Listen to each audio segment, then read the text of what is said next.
स्वागत है आपका आज की कलाकार एपिसोड में। और आज के आर्टिस्ट ऑफ द डे हैं हम सबके चहीते अरिजीत सिंह। बिना किसी देर के मैंने आपको ये बात बताई है क्योंकि अरिजीत सिंह एक्चुअली में काफी फेवरेट और सबके चहीते आर्टिस्ट हैं।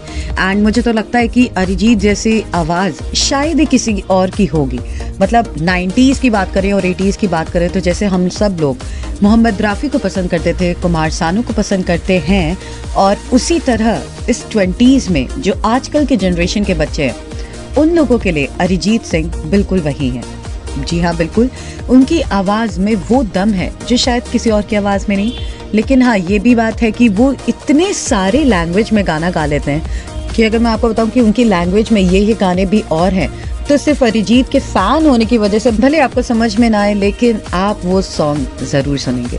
तो चलिए बात करते हैं अरिजीत सिंह की, जिनका फर्स्ट डेब्यूट हुआ था फिर मोहब्बत सॉन्ग से। ये सॉन्ग तो सबको याद होगा एंड ऑब्वियसली यार इमरान हाशमी की पिक्चर का गाना है ये, मर्डर का। एंड फिर मोहब्बत गाना वही है जिसको सुन के आप अपनी उस मोहब्बत को याद करने लगते हैं जिस मोहब्बत को आप याद करना नहीं चाहते हैं। बिकॉज दिल संभल जा जरा फिर मोहब्बत करने चला है तू।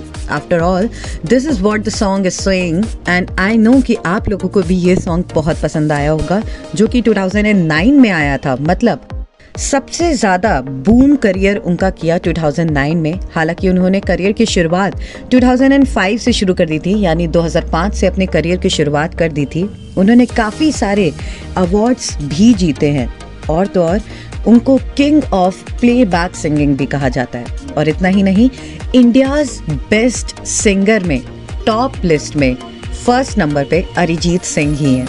एंड ऑब्वियसली वो हों क्यों ना, उन्होंने 1000 से भी ज़्यादा सॉन्ग गा लिए इतने टाइम में, इतने कम टाइम में। उनको इतने सारे अवार्ड्स मिले हैं और उनकी सबसे खास बात यह है कि वो बिल्कुल डाउन टू अर्थ पर्सन है। मतलब अगर आप अरिजीत सिंह के इंटरव्यूज देखते हो और आप उनको सोशल मीडिया पे फॉलो करते हो, हालांकि वो ज़्यादा आते नहीं है बिकॉज वो एक बहुत ही शाय पर्सन है, उनका नेचर काफ़ी शाय है। काफ़ी सारे इंटरव्यूज में आपने देखा होगा, कपिल शर्मा के शो में आपने देखा होगा, बहुत शाय बंदे हैं अरिजीत सिंह। लेकिन उनसे एक बार पूछा गया कि आप इतने पैसा कमाते हैं और आपके पास इतने ज़्यादा पैसे हैं, उसके बाद भी आपके पास कार नहीं है। और उनका रिप्लाई मैं आपको बताऊं, उन्होंने सिंपली ये बोला, कार? What car? मैं तो अभी भी पब्लिक ट्रांसपोर्ट यूज़ करता हूँ। This is what a person looks like when he is down to earth. मुझे तो लगता है कि ऐसे इंसान शायद ही ढूंढने पे 4 में से 1 बंदा आपको ऐसा दिखेगा जो इतना हम्बल हो, इतना काइंड हो।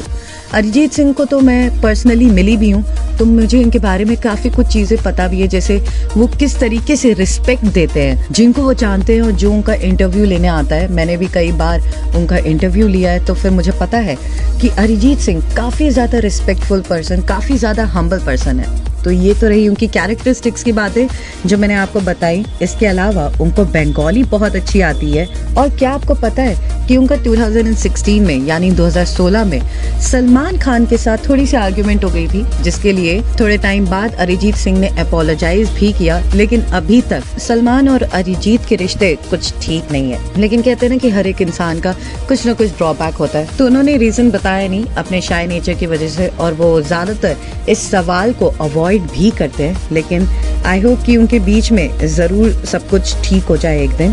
तो ये सारी बातें थी अरिजीत सिंह के बारे में जो मैंने आपको बताई। वो हमारे आर्टिस्ट ऑफ द डे थे आज के। और भी कई सारी बातों को लेकर के और भी कई सारे आर्टिस्ट की बातें लेकर के मैं आपके पास जरूर आऊंगी। बस आप सुनते रहिए इंडिया स्पीक्स।